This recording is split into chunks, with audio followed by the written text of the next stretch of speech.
আমার টাকা পয়সা কম বলে আমার বউকে অনেক অপমান সহ্য করতে হয়। আমার কাছে যদি টাকা পয়সা যদি থাকতো তো এত অপমান সহ্য করতে হতো না। Hello viewers, good morning, welcome back to my new blog. তোমরা সবাই কেমন আছো? আমি তো বিন্দাস আছি। কে কেমন আছো কমেন্ট করো। আর আজকে আমি শাড়ি পরেছি, শাড়ি পরে কেমন লাগছে কমেন্ট করো। আর সকাল থেকে ঘুম থেকে উঠেছি, তখন থেকে দেখতে পাচ্ছি যে সারা উঠোন রাস্তাঘাট সব কিছু ভিজে, অল্প অল্প বৃষ্টি হচ্ছে। আর সারা দিনটাই এভাবে বৃষ্টি হলো। 10-15 মিনিট যদি একটু বৃষ্টি হওয়া বন্ধ থাকে তখন জামাকাপড়টা বার করছি রোদ্রে দেওয়ার জন্য, যদি একটু শোকায়। আর আমি এখন জামাকাপড়গুলো ভালো করে মেলে নিচ্ছি। ঘরে যে জামাকাপড়গুলো ছিল সেই জামাকাপড়গুলো বাইরে বার করে আনছি, বাইরে বার করে এনে সেগুলো রোদ্রে দেওয়ার চেষ্টা করছি যাতে একটু শুকিয়ে যায় জামাকাপড়গুলো। যেহেতু আমার ছেলে ছোট, তাই জন্য ঘরে আমি এত জামাকাপড় ঝুলিয়ে রাখতে পছন্দও করি না। ও একটু বাচ্চা মানুষ, খেলবে, চারিদিকে যদি জামাকাপড়ই থাকে তাহলে ও কেমন করে খেলবে। তাই জন্য ও ঘুমিয়ে পড়ার পর আমি চেষ্টা করি জামাকাপড়গুলো সব ঘরে দেওয়ার। এদিকে দেখো কালু চলে এসেছে বৃষ্টিতে, কোথায় একটু শুকনো জায়গা আছে শোবে, সেই জন্য। এরা তো সারা রাত্রে ঘুমায় না। আর ওর পায়ে যে ব্যথাটা হয়েছিল না, ব্যথাটা দেখো অনেকটা কম। তোমরা দেখো ওর পাটা ফোলাটা কম আছে। আর এই দেখো এটা হচ্ছে আমার পুঁইশাক গাছ। কত পুঁইশাক হয়েছে দেখো। আমি প্রায় 1.5 থেকে 2 মাস ধরে প্রত্যেককে পুঁইশাক কেটে কেটে খাওয়াচ্ছি। আমার ভীষণ ভালো লাগে গাছের কোনো জিনিস সবাইকে দিতে। আর আমি গাছ তো ভীষণ ভালোবাসি। এই দেখো আজকে এতগুলো পুঁইশাক কেটেছি। 1-1.5 কেজি হবে না বলো? 1.5 কিলো হবে। 1.5 কেজি পুঁইশাক হবে। আজকে আমি রান্না করছি আর 2-3 জনকে দিচ্ছি। আমার কিন্তু ভীষণ পছন্দের গাছ লাগানো।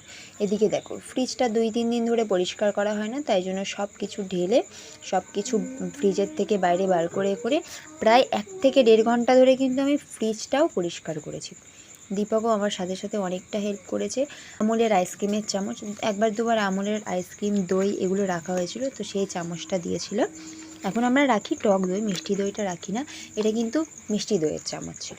আর ফ্রিজটা একদম চকচকে ঝকঝকে করে নিচ্ছি। আর ওদিকে কিন্তু আমি রান্না বসিয়ে দিয়েছি। একদিকে রান্না হচ্ছে, একদিকে ফ্রিজ পরিষ্কার হচ্ছে। দীপক বাড়ি থাকলে আমার ভীষণ সুবিধা হয় কাজকর্ম করতে, কারণ দোকানের দিকটা আমাকে সামলাতে হয় না। ঘরের জিনিসপত্রগুলো একটু পরিষ্কার করতে পারি। দুপুরবেলা দুপুরের খাবারটা শেষ করে কিছু কাজকর্ম ছিল, সেগুলো সেরে যখন ঘরে আসলাম, এসে দেখলাম ও জানলার ধারে এভাবে মন খারাপ করে বসে রয়েছে। তো আমি জিজ্ঞেস করলাম যে কেন মন খারাপ। ও বললো তুমি ক্যামেরা অন করো, আমি কিছু বলতে চাই। তারপরে ও প্রায় 2-3 মিনিট মতো অনেকগুলো কথা বলল। সেই কথাগুলো কিন্তু যেহেতু আমরা মাইক ইউজ করি না, সেই জন্য কথাগুলো ভালো শোনা যাচ্ছিল না, মানে একদমই সাউন্ড হয়নি। তো মনে যখন মানুষের কোনো কষ্ট হয়, সেই কষ্টগুলো একবার মানুষ বলতে পারে, দ্বিতীয়বার তো আর বলতে পারে না। তো ও যা যা কথা বলেছিল, যেহেতু তখন ক্যামেরায় ক্যাপচার হয়নি, তো সেই জন্য আমি সেই কথাগুলো এখন এডিটিংয়ের সময় বলে দিচ্ছি। বন্ধুরা দয়া করে তোমরা এটুকু অ্যাডজাস্ট করে নিও। আর কটা দিনের ব্যাপার, কটা দিন পরে ইচ্ছা আছে একটা মাইক নেওয়ার, এই মুহূর্তে তো পসিবল না। তো ও তখন একটা কথাই বলছিল যে আমার কষ্টগুলো কীরকম, সেরকমভাবে কেউ বোঝে না, একমাত্র মৌমি বোঝে কষ্টগুলো। তো যে বোঝে না আমি তাকে বোঝাতে চাই না, কিন্তু এখন ভিডিও করছি বলে মনে হলো যে কথাগুলো তোমাদের সাথে শেয়ার করি।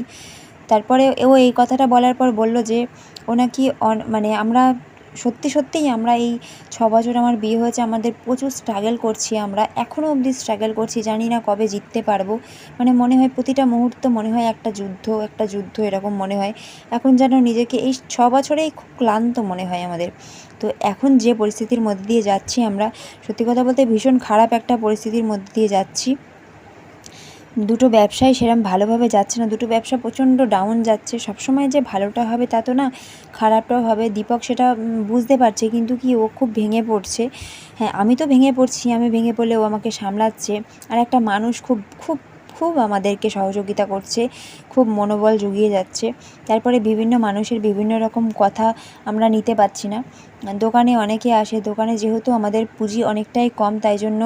আর দীপকের সবজির ব্যবসাটাও ভালো যাচ্ছে না বলে দোকানের পুঁজি আরও অনেকটা কম এসেছে, কারণ এখন সমস্তটা দোকানের উপর দিয়ে যাচ্ছে। তো সেই জন্য মানে দোকানের কাস্টমারদেরকে যদি ভালো করে বলছি যে আমি এখন বাকিতে কোনো দিতে পারবো না কোনো কিছু, কাস্টমার কেমন একটা ক্ষিপ্ত হয়ে যাচ্ছে, রাগ হয়ে যাচ্ছে।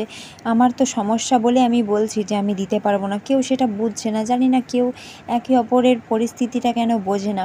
আর এটা আমার যেন মনে হয় আমার সাথে বেশি হয়। মানে এই কথাগুলো দীপক বলছে, ওর অনেক কষ্ট হয়েছে, একটা কাস্টমার খুব খারাপ ব্যবহার করেছে ওর সাথে। ও জাস্ট একটা কথা বলেছে যে, বৌদি আমি এখন ধার বাকিতে কোনো কিছু দিতে পারবো না, আমার খুব অসুবিধা হচ্ছে। তাই জন্য ও এই মানে ও সেই জন্যেই কথাগুলো বললো তোমাদের সাথে, যে আমার খুব খারাপ লাগছে, আমি কাউকে বোঝাতেও পারছি না। আর দেখো, টাকা পয়সা কারোর কম কারোর বেশি সবারই এরকম আছে, কিন্তু মানে মানুষ আস্তে আস্তে তো চেষ্টা করে ওপরে ওঠার। সেভাবে দীপকও অনেকটা চেষ্টা করেছে আমাদেরকে ভালো রাখার। আর ওর 3-4 দিন আগের একটা বিষয় নিয়ে মানে আমার খুব মন খারাপ ছিল। আমি খুব মন খারাপ করে বসেছিলাম যে আমাকে সবাই কেন অপমান করে, কোনো কিছুতে আমাকে প্রত্যেকটা মানুষে প্রচুর পরিমাণে অপমান করে, মানে আমাকে একটা মানুষ বলে মনে করে না। যেটা শুনলে আমি কষ্ট পাবো বা যে ব্যবহারটা আমার সাথে করলে আমি কষ্ট পাবো, সেই ব্যবহারটাই সবাই করে। ওর খুব কান্নাকাটি করছিলাম তখন। ওর খুব মানে ওর খুব কষ্ট হচ্ছিল যে, আজকে মৌমি আমার যদি টাকা থাকতো না তাহলে কিন্তু কেউ তোমাকে এত অপমান করতে পারতো না। আমাদের বড্ড আফসোস যে টাকাটাই কি সব কিছু?